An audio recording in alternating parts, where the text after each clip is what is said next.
Chapter 17. Mike.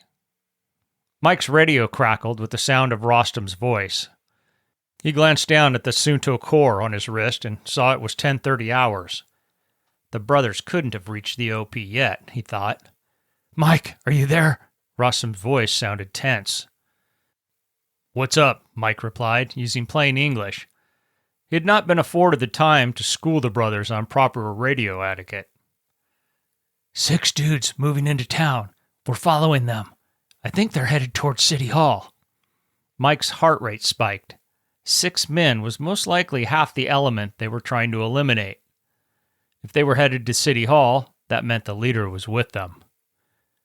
"Okay, make sure they're actually going to City Hall, then haul ass back to the warehouse." "Sounds good, Mike."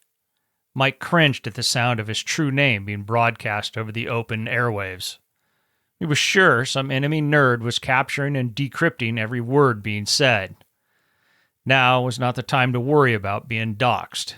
He and Tim needed to get the troops rallied and ready for a lightning-quick ambush brief once the 2 brothers returned. When Rostam's call came in, Mike had been sitting behind the cash register at the front of the sportsman's warehouse, keeping an eye on the neighborhood. Leaping to his feet, he called out to Tim and the 2 cops. Alex and Manny had come in that morning, along with 3 of their fellow police officers. None of the new men were former military, but they were under 40, in decent shape, and all 3 carried their patrol rifles. Inside the break room, Mike laid out the city map and his topo map. As soon as the other 6 men were either seated or standing around the large table, Mike began laying out the do's and don'ts of a hasty ambush. He used a dry erase board to diagram an L-shaped ambush, explaining its advantages. As long as everyone understood their fields of fire, there should be no friendly fire incidents. The 3 newcomers listened wide-eyed, having already heard the story of the boat ambush. They'd also heard how the big Green Beret single-handedly ghosted 2 dudes down by the water and then dragged them inland and stuffed their bodies inside of a drainage pipe. Clay, Greg, and Jim had worked a graveyard shift together before the country went black. Clay was 31 years old and single, while Greg was 28, married, and had 2 small children, a boy and a girl. At 39, Jim had somehow managed to remain single, which meant he traveled and owned lots of toys, none of which worked currently. With 9 men, Mike felt relatively comfortable executing an ambush against 6 highly trained, combat-tested soldiers, as long as he maintained the element of surprise. Without that, he placed their odds of surviving at somewhere around 50%. He wasn't going to underestimate the Koreans. They wouldn't run from a fight like many of the men he'd faced in the Middle East. Men who stood their ground in battle were those who truly believed in something, whether it be a fanatical religion or their fervent loyalty to a leader. Mike would stand his ground for another reason, and it was no longer patriotism. He was fighting for his way of life. The country's survival depended on men like Mike and Tim, men who would place themselves between those who would bring America to her knees, wrapped in the shackles of another nation's desires. The country also depended on men like the Bayat brothers, and many others who hadn't yet wielded a weapon in a battle, but would soon find themselves at a fork in life's road. They would pick up arms and fight forward into a very uncertain future, or submit and become slaves. After a 15-minute crash course on how to set up, initiate, and sustain an L-shaped ambush, Mike sat back to wait on the brothers' return. He didn't have to wait long. The 2 brothers rushed into the break room, their faces flushed with excitement. Rostam moved straight to the city map and began tracing his finger along the route the North Koreans used to approach City Hall.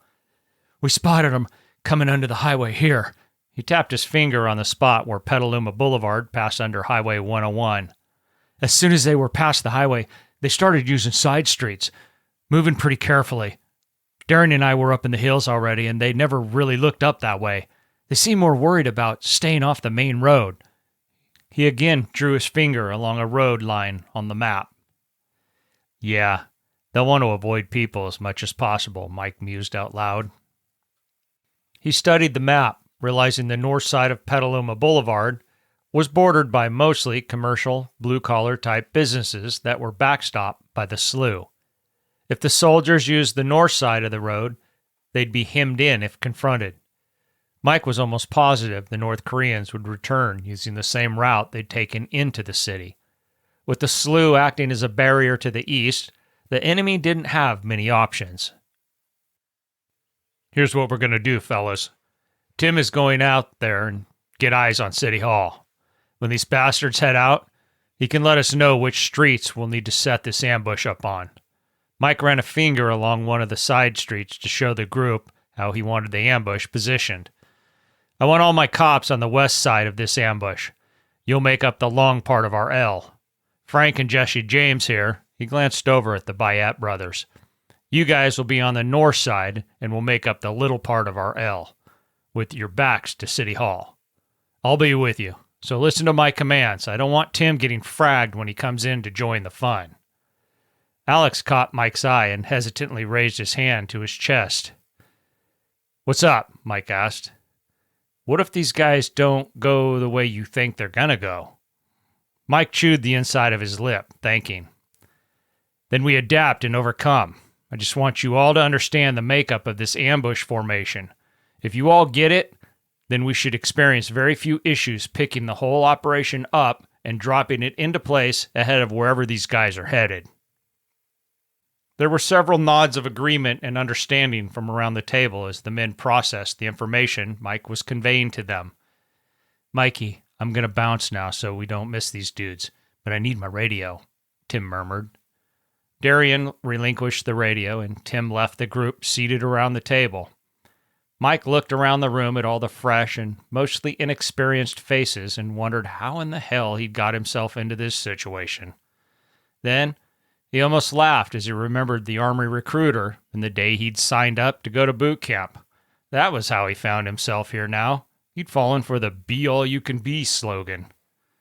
Any questions, fellas? Mike asked one last time. When no one piped up, he continued, Get your gear and make sure you've got ammo, and I mean like at least 600 rounds of rifle ammo, more if you can carry it. The three new guys in the room took a moment to do the math in their heads. Finally, they wrinkled their noses or cocked their heads, looked over at their SWAT brethren, and mouthed, 20 magazines? Catching the exchange, Mike sighed out loud. 21, actually, and yes, the more ammo, the better your chances of surviving. If you don't have the mags, just take boxes of ammo and you can reload magazines in the field. The Sportsman's Warehouse sold ammunition.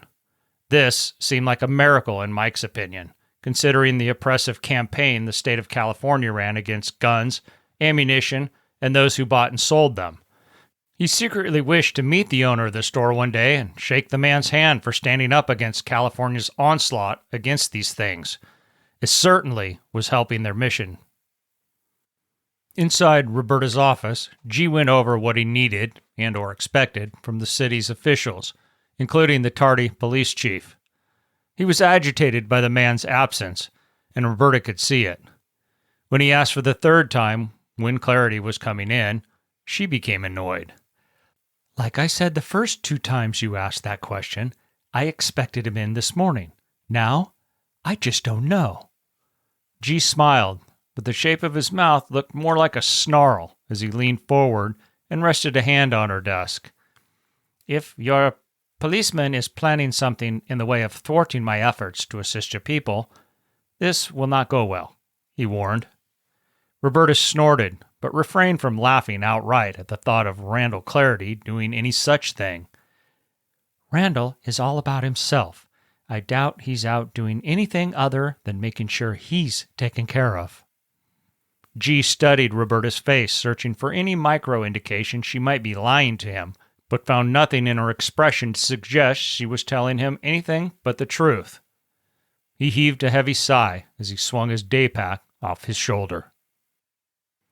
He rested the pack on Roberta's desk, opened the top, and withdrew a map. Allowing her time to move items out of his way, he spread it across her desk and flattened it. On the map were several red marks along Highway 101. To the sides of the highway, the neighborhoods were shaded in green, spanning several blocks deep on both the west and east side of the highway. Before Roberta could question what she was looking at, G began to explain. You needn't worry yourself about anything on this map except these shaded in green areas along the road here, he said, pointing 2 fingers along the line that signified Highway 101. This is the green zone, the no-fly zone, or whatever you want to call it.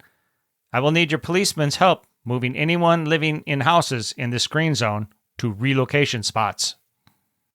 Roberta stared at the green shaded area, her lips parting slightly as she calculated how many people the move would entail.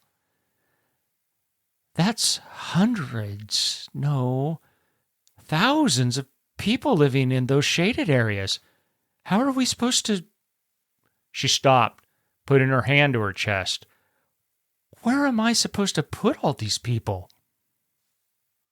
I have already solved this problem for you, G stated, touching his finger lightly to several yellow circles on the map.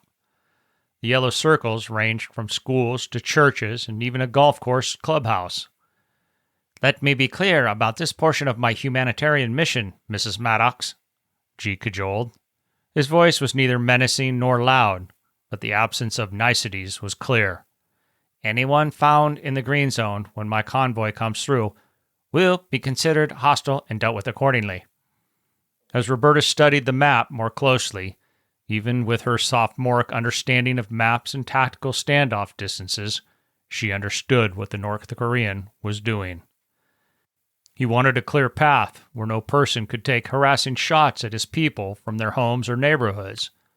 The green zone widened when it came near the red marks on the map, and she could only assume the red marks were some sort of hasty but important military installation. And if they refuse to go?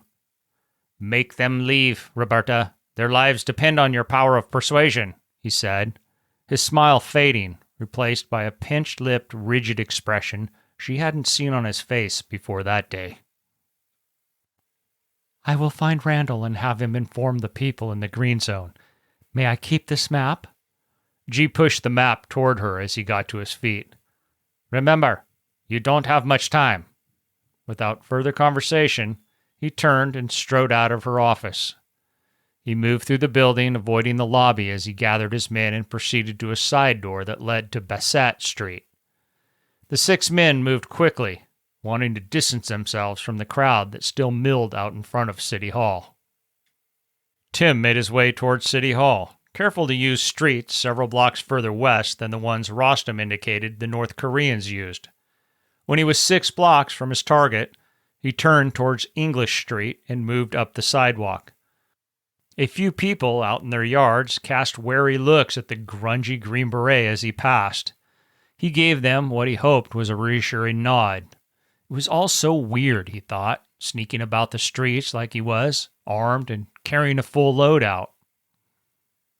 1 block south, he chose a church with a lofty bell tower as his OP. The building was closed and locked up tight. Circling it, he muttered a prayer asking for forgiveness, lifted a landscape rock, and hurled it through a glass door on the parking lot side.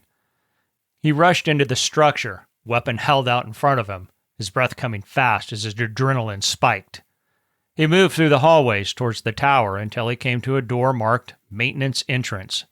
Finding that door locked as well, he cursed under his breath at how difficult the place of worship was making it for him to get to an elevated position. He inspected the door only to find that it was a solid piece of varnished wood set in a metal frame. There would be no kicking that monster in. Well into the structure, there were no real doors or windows nearby, which meant a couple of shots with a surefire suppressed M4 rifle into the locking mechanism might be his only choice. The Surefire SOCOM model suppressor wasn't the quietest can on the market, but it was tough as nails. Tim knew when he lit off with the rifle, each shot would register 140 decibels, or thereabouts. If someone outside heard the shots, he doubted any civilian would put it together, and if they did, oh well. He'd close the door behind him and hope no one found the broken glass from his entrance point. Although the 6 shots he fired into the area next to the doorknob sounded deafening to his ears, he knew they would be barely audible outside the building. Unfortunately, the door didn't magically open after the 6th shot, and it took him nearly a dozen kicks to get the stubborn obstacle open. Inside, he pushed the door closed and made sure no debris was left on the ground outside. With the opening closed, the only light came from overhead, and it wasn't much. Tim flicked on his weapons light and shined it on the stairwell. Once he reached the top of the stairs, he had a bird's-eye view of City Hall and many of the surrounding streets. He could see about 60 people crowded outside what must be the front entrance to City Hall. It didn't appear any were being given access to the building's interior. He performed a quick comms check to make sure he could still reach Mike. The last thing he wanted was to find out they had radio issues while the enemy was walking right past the ambush team. The time to work through problems should have been prior to pushing out to the OP. It should have been done before they were fully operational, but they were flying by the seat of their pants with little to no support, and some things were just getting done on the fly. He placed his pack on the ground and opened the top just enough to withdraw his binoculars. He wanted his gear in a position to be snatched up and on his back in seconds once the enemy was spotted. Movement on a side street west of City Hall drew his attention away from the front of the building. 6 armed men wearing strange military uniforms were moving in Tim's direction, albeit offset by 2 city blocks. He didn't know how they'd exited the building, and quite frankly, it didn't matter now. He reached for his radio's PTT button. "Our boys are coming your way," he said, keeping his voice low. Mike asked what street they were using, and Tim took a moment to reference his map before providing the ambush team leader with the information. "Once they're past me a couple of blocks, I'll move to your position." "Copy," Mike responded. Tim could hear the strain in his partner's voice and was sure Mike was noting the same in his. Although the North Koreans moved with careful professionalism, Tim imagined they held little fear of being confronted by a disciplined fighting force. After all, they believed their movements to be unknown and that, in the absence of radios or the internet, large numbers of locals would be unable to organize against them. He hoped that was what the men below him were thinking. It would make his job much easier if the North Koreans were not only surprised by the ambush, but shocked as well. The more negative emotions they could heap on the men below, the better. Mike radioed in a few minutes later to inform him of the ambush location. Tim checked his map and confirmed the North Koreans were on the route that would lead them straight into Mike's kill zone.